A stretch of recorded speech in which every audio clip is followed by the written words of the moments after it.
Assalamualaikum warahmatullahi wabarakatuh. Di sini kelompok kami akan menjelaskan aplikasi sistem informasi nomor antrian rumah sakit. Sebelumnya, perkenalkan anggota kelompok kami, yaitu Akidatul Iza, Arya Haji Mahendra P, Devi Chandra Yunita, M. Iza Mahendra, dan saya sendiri, Meyopidia Andriana Putri. Selanjutnya, saya akan menjelaskan tentang latar belakang. Pada penelitian aplikasi ini akan menjadi solusi sekaligus peningkatan fasilitas di tempat-tempat layanan kesehatan dengan menjadikan sistem informasi nomor antrian rumah sakit. Kondisi saat ini, pasien diharuskan mengambil nomor antrian terlebih dahulu di lokasi pelayanan lalu kemudian menunggu nomor antrian untuk dipanggil. Maka dari itu, dibuatnya sistem antrian pelayanan pasien ini diharapkan dapat memberikan informasi antrian serta dapat menganalisis antrian yang sesuai untuk diterapkan pada sistem, supaya waktu yang diperlukan untuk mendapatkan suatu pelayanan menjadi lebih sedikit. Selanjutnya, tujuan dari penelitian ini adalah 1. Keakuratan pelayanan antrian terlebih terjamin. 2. Memudahkan pengambilan nomor antrian. 3. Memudahkan melihat antrian. Dan 4. Memberikan pelayanan antrian yang berkualitas. Analisis sistem informasi pada sistem informasi pelayanan antrian rumah sakit akan terfokus pada pelayanan ambil nomor antrian dan penjadwalan antrian dan akan menjadi media online untuk menghubungkan antara masyarakat yang akan mendaftar dengan bagian pelayanan resepsi rumah sakit. Sistem informasi pelayanan antrian rumah sakit termasuk dalam Office Automation System, disingkat OAS, di mana sistem informasi ini bertujuan untuk memudahkan aliran komunikasi informasi, baik itu komunikasi formal atau informal, dengan orang-orang yang berada di dalam maupun di luar perusahaan yang memiliki tujuan untuk meningkatkan produktivitas kerja. Sedangkan dari jenis sistem informasi OAS, sistem informasi pelayanan antrian rumah sakit termasuk dalam Personal Information System. Analisis permasalahan. Sampai saat ini, proses pelayanan registrasi pasien harus dilakukan secara manual dengan cara pasien terlebih dahulu harus datang ke rumah sakit untuk registrasi dan kemudian baru bisa memesan antrian untuk mendapatkan pelayanan kesehatan yang dibutuhkan. Dan pasien harus menunggu antrian untuk dipanggil pada saat gilirannya.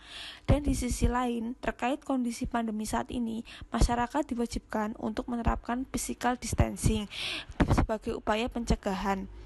Hal ini mengharuskan adanya pelayanan ekstra khususnya pada antrian pasien.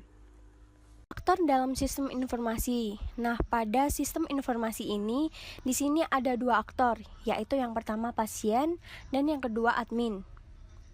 Kemudian rancangan kebutuhan fungsional. Pada admin, 1. Sistem dapat menyimpan data antrian pasien. Yang kedua, sistem dapat menampilkan data antrian pasien.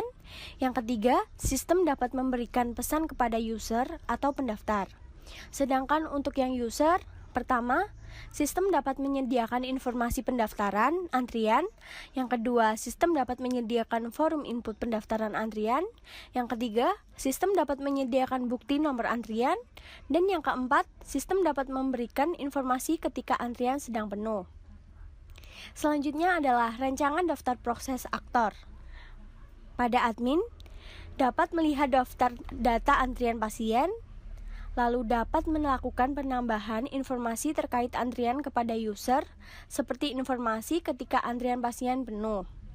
Sedangkan untuk yang user, dapat melihat informasi pendaftaran antrian, dapat melakukan pengisian form pendaftaran antrian pasien, lalu dapat mencetak bukti nomor antrian, dan dapat mengetahui ketika antrian sedang penuh. Baiklah, selanjutnya saya akan menjelaskan tentang alur proses dari diagram yang kita buat. Yang pertama adalah diagram BPMN. Untuk aplikasi pelayanan antrian rumah sakit terdapat 2 user dengan 1 server sebagai tempat untuk menyimpan datanya. Urutannya yaitu user, akan start melakukan registrasi email terlebih dahulu dan akan mengakses ke server. Setelah server menyimpan data dari user, maka akan lanjut mengirimkan sebuah pesan registrasi berhasil, dan kemudian user bisa melakukan login sesuai dengan data yang didaftarkan. Dari proses login tersebut akan kembali ke server, di mana server akan mengidentifikasi apakah form pendaftaran antrian untuk rumah sakit itu penuh atau tidak. Jadi akan ada kondisi semisal antrian untuk hari ini dengan total jumlah antrian 50, maka akan menampilkan message yaitu form pendaftaran antrian pasien sedang penuh. Sedangkan bila tidak penuh atau antrian masih bisa ditambahkan lagi, maka akan menampilkan form pendaftaran di mana user akan bisa mengisi form sesuai dengan data dirinya dan menuju ke poli yang mereka akan tuju untuk memeriksakan kesehatannya. Dari mengisi form akan kembali lagi ke server untuk menyimpan dan akan return sebuah message yaitu berupa pendaftaran berhasil. Kemudian akan ada halaman form untuk cetak nomor yang bisa dikirimkan lewat email. Namun ini hanya masih implementasi saja dan kemudian akan berakhir atau end.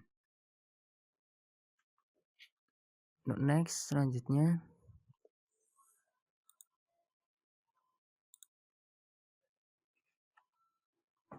diagram UML. Diagram UML ini berisi data-data yang dibutuhkan untuk melengkapi sebuah sistem.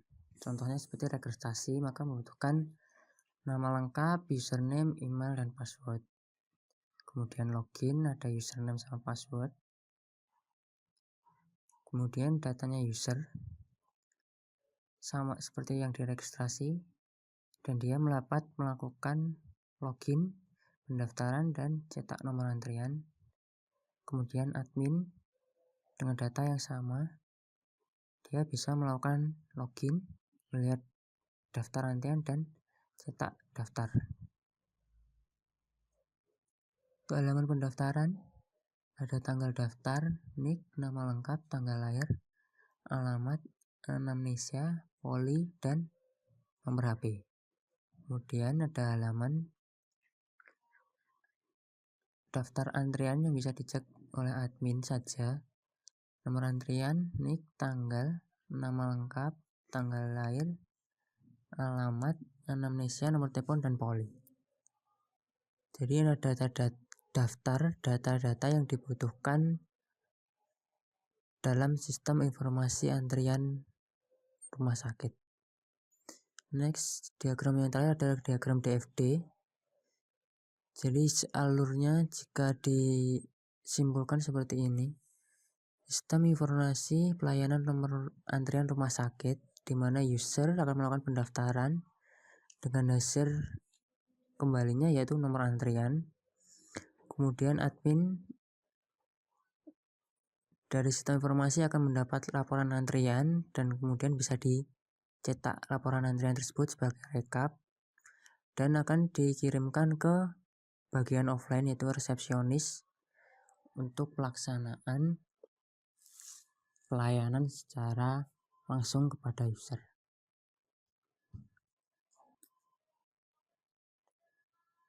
Terima kasih, ini presentasi dari kami dan kemudian untuk implementasi program akan dilanjutkan oleh teman saya. Assalamualaikum warahmatullahi wabarakatuh. Perkenalkan, nama saya Muhammad Isamendra. Di sini saya akan mendemokan aplikasi yang sudah kami buat, yaitu aplikasi antrian. Pertama-tama kita jalankan terlebih dahulu. Ini adalah tampilan dari halaman loginnya atau sign-in-nya. Di sini terdapat dua aktor yaitu pasien dan admin. Pertama-tama kita buat akun pasien terlebih dahulu, klik sign up ini. Oke, kemudian isikan nama,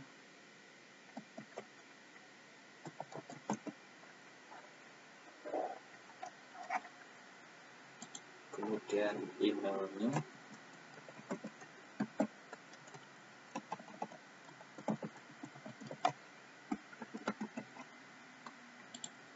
passwordnya. Jika antara password dan confirm passwordnya tidak sama, akan muncul peringatannya password cannot match. Oke, kita klik sign up. Ini registernya sukses. Kemudian kita akan login menggunakan akun yang barusan dibuat.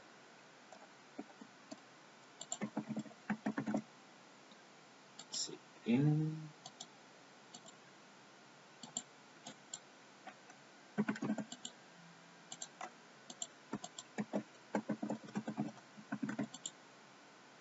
Oke, ini sukses. Ya maaf, tadi saya lupa passwordnya.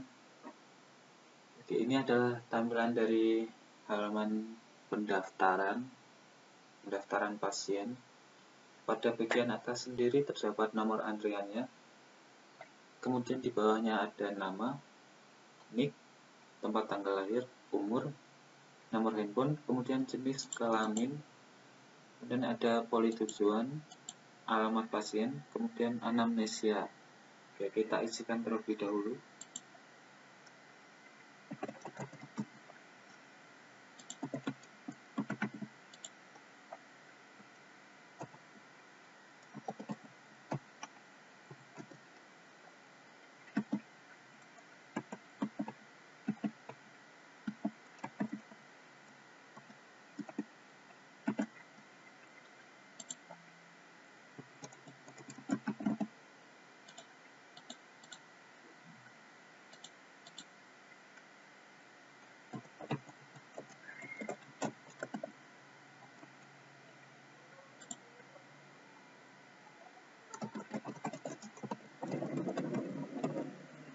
Kita submit, berhasil, silakan tunggu giliran Anda. Kemudian ini ada tampilan dari antriannya.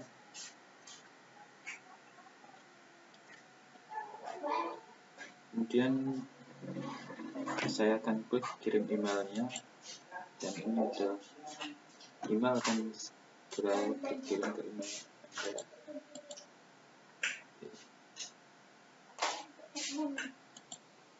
Oke, selanjutnya saya akan mencoba login menggunakan admin.